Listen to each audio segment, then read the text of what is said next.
息がくせえよ、豚野郎。For years, we wondered, speculated, and theorized about what could possibly turn Kawaki into the person we saw during the flash forward. I'm going to send you to the same place I sent the 7th Hokage, Boruto. There are clues hidden throughout the manga, but more specifically in Boruto chapter 58. Welcome back, dreamers. It's your host Mello, and in today's video, we're gonna be piecing together the clues to reveal how Kawaki became the villain.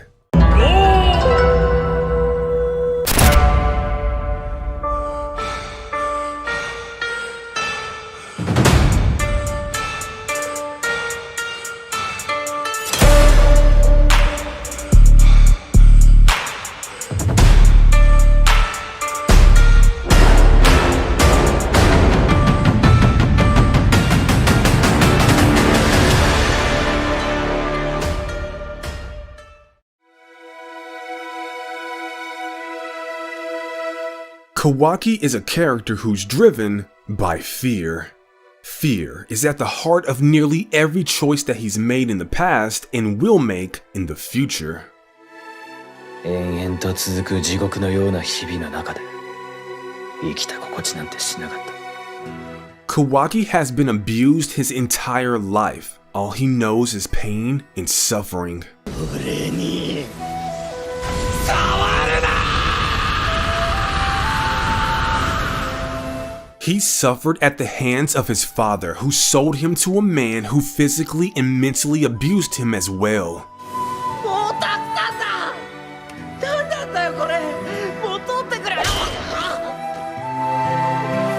So when the opportunity presented itself, he ran, a decision born from fear. This would lead to him being captured by Konoha and placed under the direct supervision of the 7th Hokage, Naruto Uzumaki. ここは安全な場所だ。何も心配することはね。 However, something strange would happen. Naruto wasn't a tyrant who abused him, but instead showed him love and empathy. Naruto gave him a home, a family. For the first time in his life, Kawaki felt the warmth of a father. For Kawaki, Naruto became a symbol, something irreplaceable, someone precious to be protected at all costs.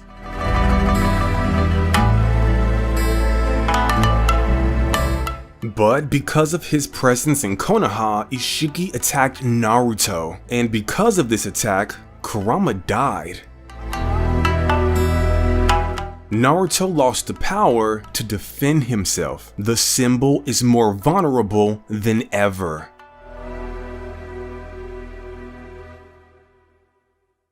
そもそもの原因は俺だからな。俺がいるからカラに襲われた。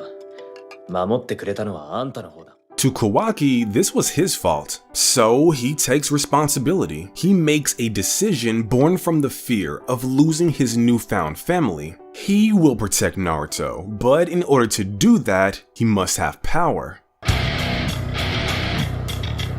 I believe Kawaki is developing an unhealthy obsession with power, the power to protect.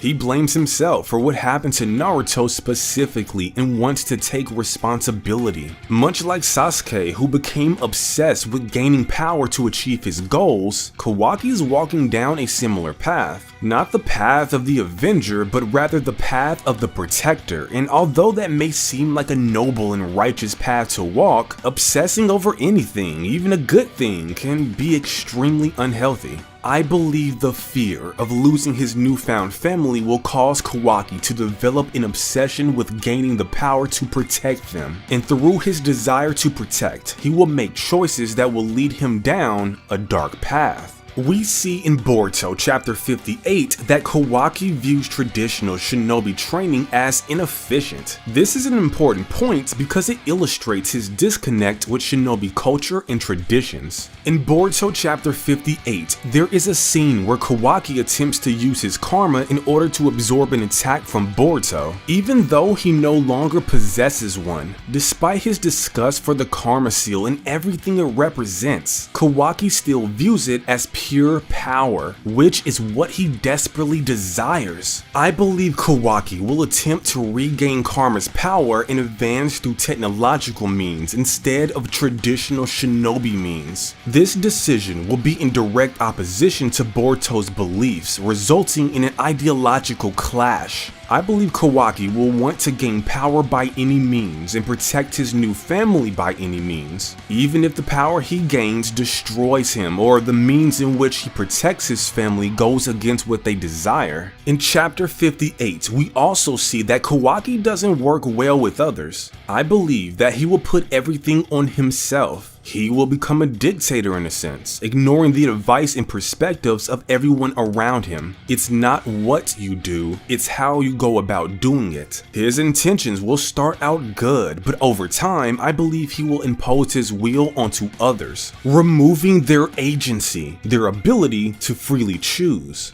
The fight we saw in chapter 58 is foreshadowing the method in which Kawaki will attempt to achieve his goals. Not through traditional means that he believes are inefficient, not through a democratic process where everyone voices opinions he doesn't value. No, my way of gaining power is the most efficient way, not yours. My methods for protecting everyone are better than yours. Sitting here, listening to all these different perspectives is a waste of time. My way is the best way, and whether you want to or not, you will do it my way, because it's for your own good. You might not like my methods, hell, you might not like me, but at least you'll be safe in the end. And as long as you're safe, I can justify the methods that I use to keep you safe. This is what I believe Kawaki's mindset will be. The mindset that will lead him down a dark path. You take a boy who has never known love nor peace, a boy who has never had a home, who was abused his whole life, and you show him love. You give him warmth. You show him what it means to be a part of a family, and then you threaten to take it all away from him. Love means so much more to a person who has only known hate their entire life. That boy would do anything to stop that from happening. Cross every line, go to every extreme. Kawaki's love will consume him and everyone around him.